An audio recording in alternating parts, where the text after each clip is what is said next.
Hello fans of Warcraft 3, I am your host, Stormy with the capital Z. Welcome to the final bout, the final game between Fly100% spawning as BMM, the red orc player at the top, 11 o'clock position, against AtomOnce, spawning as the yellow human player at the bottom right, also known as the 4 o'clock on this particular map known as Turtle Rock. In game no 1 we saw the AtomOnce kind of completely surprising fly with the early tier 2 tower push with the Fire Lord. It was kind of surprising for Fly, and part of it was Fly's fault since he did not have anything to scout. He did not scout that effectively, and well, in the second game he pretty much took out all the anger. He pretty much unleashed the beast inside him, and he did dominate that game away. This is going to be game number 3, and let's see. Oh my goodness, we're going to be seeing a Farseer by the orc player. Is going to be playing with a Farseer, and this is going to be really fantastic. Human player will be caught surprised off guard, and I don't know how he's going to respond. He is throwing down a scout tower over there, which is something most human players will tend to do against any race. That is, it's not really that expensive. It's not that expensive. It's pretty much cost efficient if you ask me. If you build one behind your base, even if you have a pretty much open spot from where your enemy can enter inside your base, you still have the tower to kind of make that enemy hero, which is most probably entering inside to harass, get the hell out unless until he wants his mana drained away. Human player right now going to take the risk of creeping out a orange camp, one risk that he did not take in game no 1, but he should be surprised soon enough when he sees this hero. He is sending out his footman as a scout towards the enemy base, and okay, he got a surprise. He won't be surprised anymore. He did see those feral spirits, also known as the spirit wolves, and well, here comes the Farseer. Farseer gonna get in there, get into the battle, and he's probably gonna see the human player. No, he's not gonna see him. He's heading right towards the base of the human player, and here comes the human player. Usually at these times you see the Blade Master picking out the weak hit point peasants, but this time around the Farseer will be having a little more trouble. The Orc player rather will be having a little more trouble doing that with those spirit wolves. But here comes that tower into play once as the orc player tried to get too near to the human base. Even despite of the tower, I mean, those wolves are still like staying alive for a pretty long time over there, and since those tower kills will not be giving the human player any experience points, it's pretty much good, very much mana cost effective, if that even made any sense, to use those wolves. And oh boy, human player targeting out that Farseer. Farseer also being attacked by the creeps there, taking out one of those footmen, but the grunt died. One footman exchanged for a grunt. That is never good. Or player losing control of this battle. This time around, Adam is playing a little more of this micro game over here. Or player somehow managed to get to level 2 by killing that creep off, and also I believe getting that item, which is a Mantle of Intelligence. Good item for the Farseer since he is an intelligence type hero.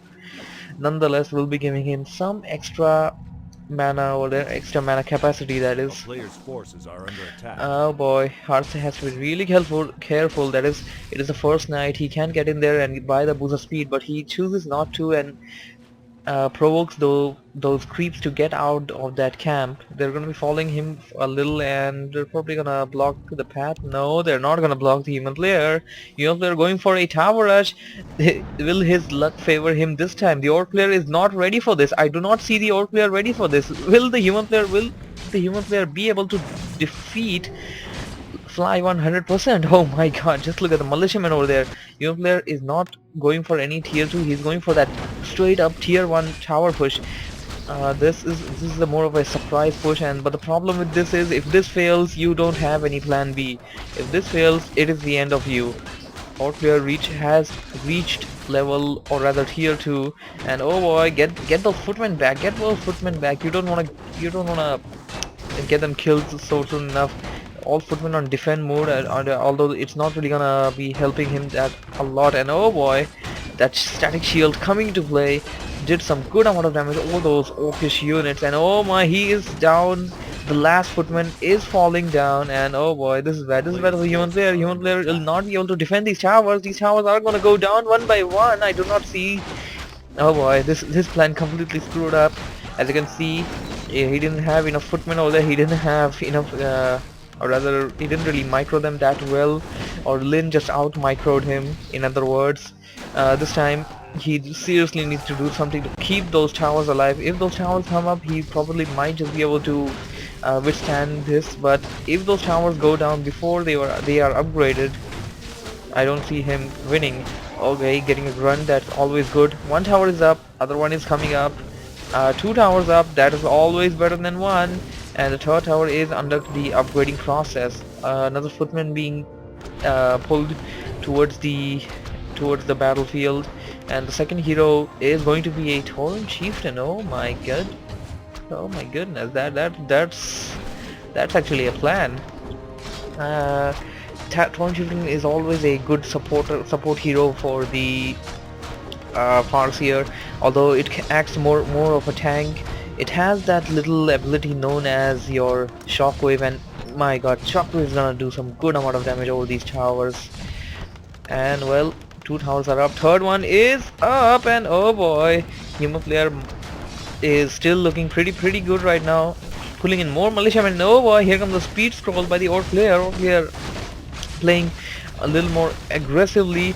There goes the shockwave over those peasants and that tower. One tower down, other one being attacked by the Tauren chieftain, but also being massively repaired by the peasants. Lin has experienced these kind of tower rushes a lot. I do not think it is something that he cannot handle right now, because you can just see the way he is doing. He's attacking the tower with a few number of units and attacking the militiamen, rather peasants, with the other units.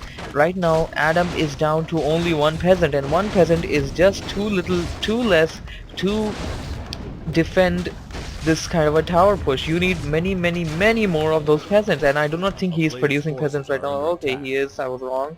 That's one thing that he should be doing, because, well, he just should be. That's all I can say. In this kind of a tower push, you need as many as you can take. And right now the human player trying to destroy that little burrow over there. Burrow being massively repaired by those peons, and oh boy, that footman died. Oh boy, here come the spirit wolves right after the archmage being able to escape, slide out of his own little narrow escape route which he created between those towers, or rather was created between the towers. And oh boy, chain lightning, this is it. He's not gonna survive. He is not going to survive, or is he? That feral spirit, one more hit might just be enough to kill it. Okay, last tower that was actually doing some damage is down, and the archmage down to lower hit point. The footmen will be taken down relatively easily just right after these towers are taken care of. And well, this is just what I said. If this fails, you don't have a plan B. Since you did not get to tier 2, you do not have any kind of expansion or something. You pretty much don't have anything to go back to. And well, although he is coming back to his base, he's gonna die. Oh boy, that's the insult to injury. Dying by the hands of a feral spirit, summoned wolf. Anyways, that was game number 3, and this series has been taken by Fly100%. Thank you for watching, thank you for listening. For those of you that have watched the video till now, you have my gratitude. And if you think that this deserves more attention, please do hit the like button. And if you think you want more, subscribe. It's that simple. Yeah, pretty much about it. Z out. Bye bye.